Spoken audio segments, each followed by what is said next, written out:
In the land of Jerusalem, a great tension filled the air as Jesus of Nazareth, a man whose teachings and miracles had touched many, was brought before Pontius Pilate, the Roman governor. The chief priests and elders accused Jesus of blasphemy, claiming he had declared himself the king of the Jews. Despite Pilate's reluctance to condemn a man he found innocent of any crime, the cries of the crowd demanding Jesus' crucifixion grew louder. Succumbing to the pressure, Pilate washed his hands publicly and declared himself innocent of Jesus' blood, handing him over to be crucified.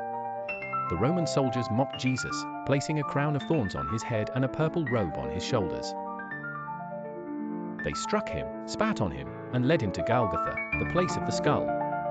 Here, they nailed his hands and feet to a wooden cross and hoisted it upright. As Jesus hung on the cross, he prayed, "Father, forgive them, for they know not what they do." The hours passed slowly, marked by pain and suffering. Beside him hung two criminals, one of whom mocked him. The other, however, rebuked his fellow thief and asked Jesus to remember him when Jesus entered his kingdom. Jesus assured him, "Today, you will be with me in paradise." At noon, darkness covered the land for 3 hours. Feeling the weight of humanity's sins upon him, Jesus cried out, my God, why have you forsaken me?" After this, knowing that all was completed, he said, "It is finished," and gave up his spirit. At the moment of his death, the heavy curtain in the temple split in two, the earth shook, rocks split, and tombs broke open. A centurion and those guarding Jesus were terrified by the earthquake and proclaimed, "Surely he was the Son of God."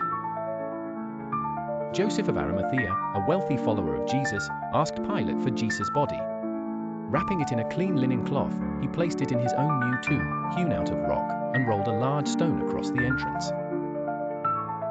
The chief priests and Pharisees, recalling Jesus' prediction that he would rise after 3 days, asked Pilate to secure the tomb. Pilate ordered the tomb to be sealed and guarded. On the dawn of the first day of the week, Mary Magdalene and the other Mary went to visit the tomb.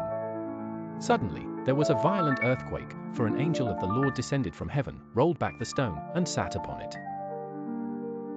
His appearance was like lightning, and his clothes were white as snow. The guards shook with fear and became like dead men. The angel said to the women, "Do not be afraid, for I know you are looking for Jesus, who was crucified. He is not here, he has risen, just as he said. Come and see the place where he lay. Then go quickly and tell his disciples, he has risen from the dead and is going ahead of you into Galilee. There you will see him." The women hurried away, filled with both fear and great joy, running to tell his disciples. On their way, Jesus met them, greeting them with joy. They clasped his feet and worshipped him. Jesus told them, "Do not be afraid. Go and tell my brothers to go to Galilee, there they will see me." Meanwhile, the chief priests devised a plan to cover up the resurrection, bribing the soldiers to say Jesus' body was stolen by his disciples. The soldiers took the money and did as they were instructed, and this story was widely circulated among the Jews. The 11 disciples went to Galilee, to the mountain Jesus had designated. When they saw him, they worshipped him, but some doubted. Jesus came to them and said, "All authority in heaven and on earth has been given to me. Therefore, go and make disciples of all nations, baptizing them in the name of the Father and of the Son and of the Holy Spirit, and teaching them to obey everything I have commanded you.